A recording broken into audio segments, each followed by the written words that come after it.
From the early 1800s to the late 1900s, black people were depicted incredibly negatively in the media, in film, in television, even on the radio and newspapers. These depictions were harmful, disgusting, and vile. Popular depictions of black people at the time were focused on ridiculing them, either by insulting their intelligence, mannerisms, or the way they speak. In addition to those, there would also be another popular form of insulting, blackface, where people would smear a black substance on their face and act as if they were black people. In the previous video, we touched upon many common stereotypes.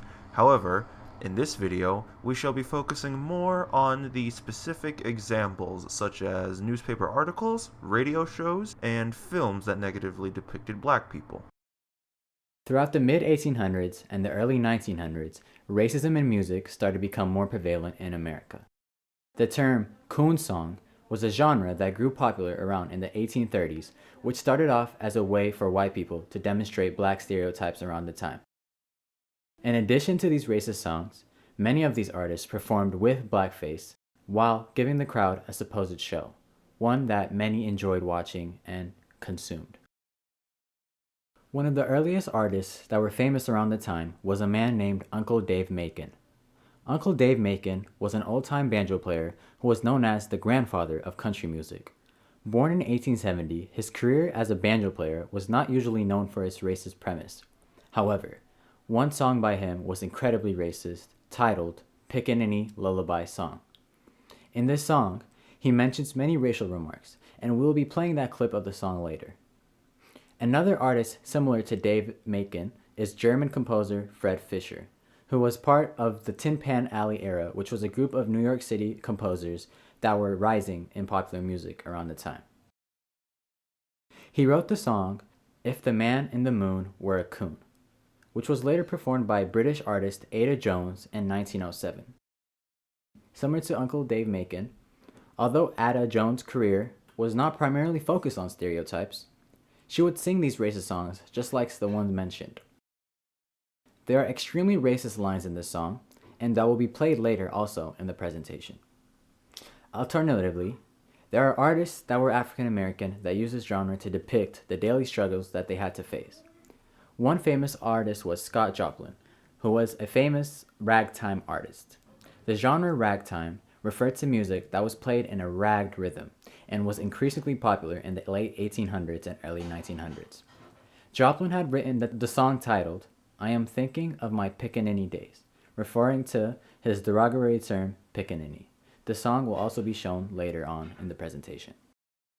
The following audio is a clip from The Pickaninny Lullaby by Uncle Dave Macon.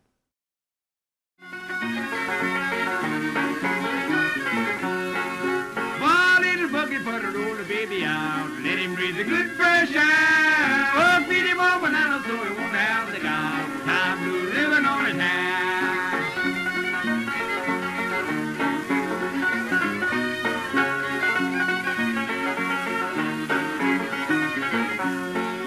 Hello, baby, that's your daddy's song.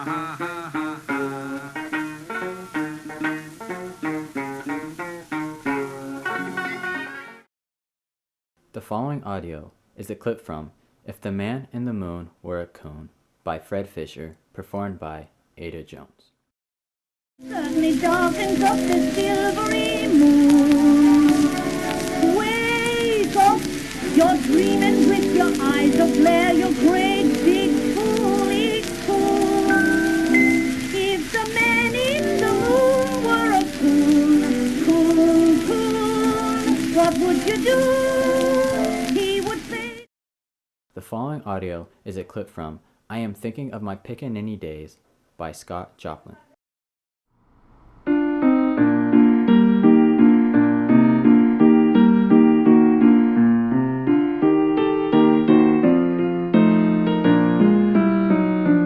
An old darky lay a-sleeping in his northern home one night. He was dreaming of the sunny south where he first saw the light. You could tell he was as happy as a bird up in a tree.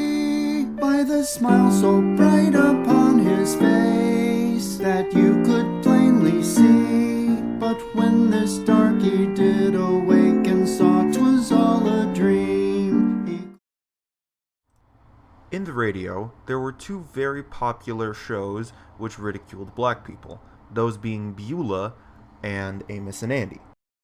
Both of these very popular radio shows had white voice actors portraying black characters. The radio show Amos and Andy followed two characters, respectively named Amos and Andy. They were both two black Southerners who moved to Chicago. The radio show ran from 1928 until 1960, where, during the 1950s, it was turned into a TV show, which had an all-black cast, the first TV show of its time.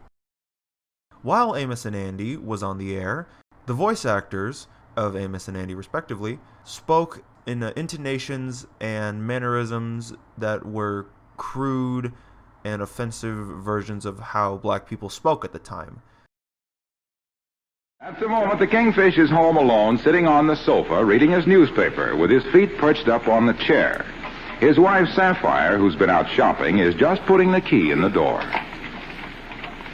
Oh, the battle axe is back. Better get my feet off this chair and turn to the one edge. Oh, hello, honey. I didn't expect you back so soon. Well, with the money you give me to spend, I can't stay out very long. Yeah. Yeah, nice hat you got on there, honey. New spring hat, huh? Yes, the spring of 1941.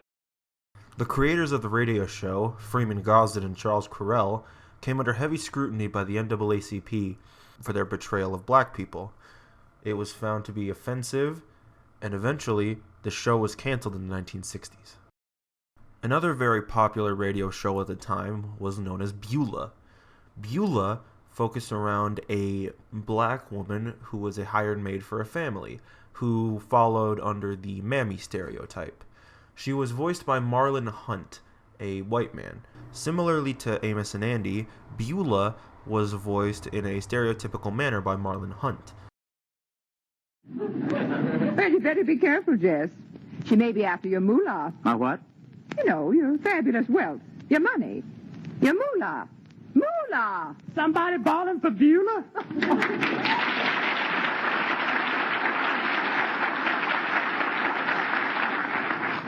Why, no, but now that you're here, we have an errand for you. I trust the cleaning's almost through. Oh, no, ma'am, Miss Aunt Alice. You see, I got hung up on telephone with my gal friend Nettie. And you know how she talks. Her conversations stretch out like a wet girdle on a clothesline. Similarly to Amos and Andy, the show became very popular, where it eventually became a TV show in the 1950s, which had a black actress as the protagonist, the first show of its time. The first actress to play Beulah was Hattie McDaniel, the same actress who played Mammy in Gone with the Wind. Beulah was later recast by Lillian Randolph in 1952, and eventually by Amanda Randolph, Lillian Randolph's sister, until the show was ended. As you can imagine, based on the topics that have been covered in class, media coverage back then was nothing less different. Although major news companies were not as relatively racist as local ones, there were many outlets that showed their prejudice and hatred among black people. Commonly frequent at the time was how they addressed black people during news headlines. Back then, they would always refer to them as Negro, which is an offensive term for black people. We see this word used when describing an action that was directed with a black person. For example, we could see this image of a newspaper from the Shreveport Times, which is a newspaper company based in Louisiana. On this one page, the headline is titled, "Negro Hanged Near," making it difficult for people to tackle. In addition, there were newspaper outlets that were from hate groups such as the Ku Klux Klan that made their roundabouts in the United States. The newspaper, Call of the North, primarily focused on KKK propaganda and had headlines such as "Ku Klux foes show their dirty hands," implying the foes are black people, and the dark-skinned hands of black people are the dirty hands. This form of propaganda is considered as hate speech. But since the racial norms were so high back then, people were really not bothering to check on them and check them on their disgusting actions. Lastly, a disturbing piece/poem was being distributed among American news outlets in response to Franklin D. Roosevelt allowing Booker T. Washington to the White House. In this poem, The hard R was mentioned in almost every stanza, mocking Booker T. Washington's arrival in the White House.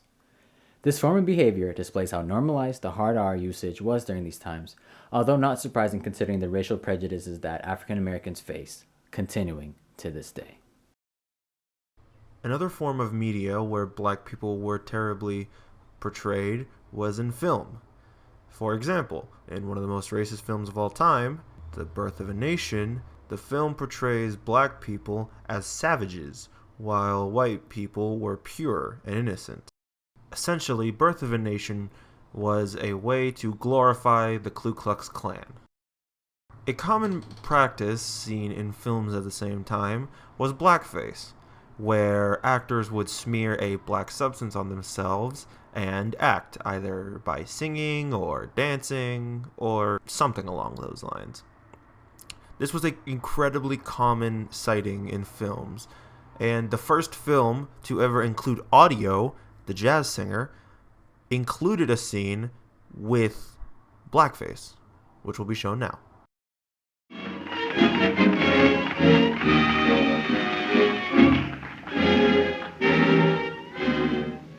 Mammy,